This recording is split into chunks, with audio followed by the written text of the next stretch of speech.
Happening now. Oil prices here in the United States are skyrocketing. Historical data from Rapidan Energy Group shows the war in the Middle East has caused the biggest oil disruption in history. With us now is Congressman Quigley, a Democrat from Illinois. He is a member of the Intelligence and Appropriations Committees. Good morning to you. So right now, oil prices are surging, and that's pushing gas prices up for consumers. President Trump said on social media last night, quote, "Short-term oil prices, which will drop rapidly when the destruction of the Iran nuclear threat is over, is a very small price to pay for USA and world safety and peace. Only fools would think differently." Congressman, what do you say to the president's message here that this is worth it for the long-term gain? Yeah, equally flippant to is saying that casualties of war are something that's just unavoidable in a war that was ill-advised at best. I mean, the great concern here is for our service members that you just talked about and the threat to many, many more if there is indeed troops on the ground.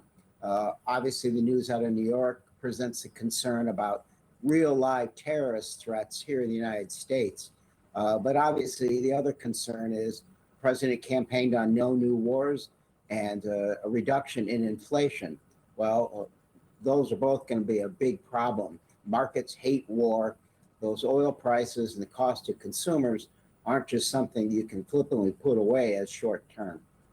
So, Congressman, what can Congress do to help American consumers who are paying the price for this war when they fill up their cars, for example? Yeah, I mean, last week we had an opportunity, a very, very close vote. We had a chance with the war powers provision to take the U.S. out of this conflict. Unfortunately, not enough of my Republican colleagues agree. I'd hate to think their minds are changed only after those concerns that we have become more pronounced, not just at the pocketbook, but for loved ones lost in this conflict. According to Axios, Congressman, Israel's strikes on 30 Iranian fuel depots on Saturday went far beyond what the U.S. expected. And Axios is actually reporting that U.S. officials said that the U.S. military was actually surprised by how wide-ranging they were. What do you make of that? Yeah, the fact that anyone's surprised that a war in the Middle East could become out of control and far greater danger is just extraordinary. The fact that this administration didn't foresee those is scary because of what else can happen. And again, flippantly talking about not ruling out troops on the ground there in an expanding war. Wars in the Middle East don't go by script. They're very dangerous and they rarely turn out well for anyone involved. And let me follow up with you on the developments in Iran. It has named a new supreme leader, Ali Khamenei's son, Mojtaba Khamenei. President Trump had previously said that he would be an unacceptable choice and that a new supreme leader is not going to last long without his approval. Israel has vowed to target any successor. What message do you think Iran is sending with this latest move?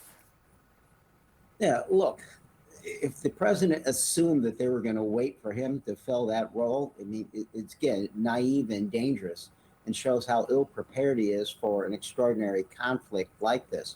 The regime is doubling down. The fact of the matter is, if you're going to absolutely end the possibility of Iran moving forward with the nuclear program, you should have stayed in the JCPOA. And if you're going to change that, it's going to take more than this. It will take all-out war.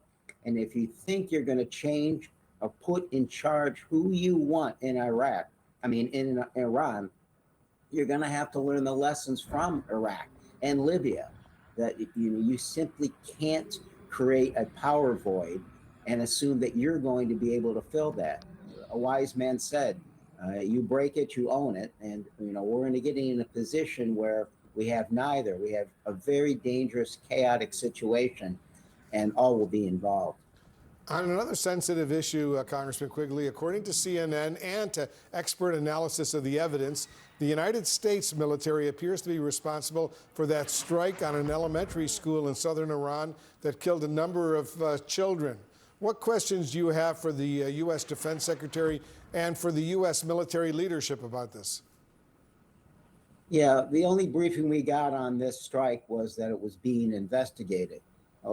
We have to put into the fact that Our concern is always for our troops that are endangered, and we've already seen the results of this. But you also have to take into consideration in a conflict like this, there will be thousands of those endangered, innocent civilians. The regime isn't evil, but the fact of the matter, going in and attempting to change it in a manner like this, sans diplomacy, thousands of innocents are going to be at risk. And I think if it's going to be widened as they're talking about, this is only the beginning of that loss. All right, Democratic Congressman Mike Quigley, thank you. And just ahead, Iran's defiant message. We'll speak with Israel's ambassador to the United Nations about the new pick for the Iranian supreme leader and if Israel will make good on threats of retaliation.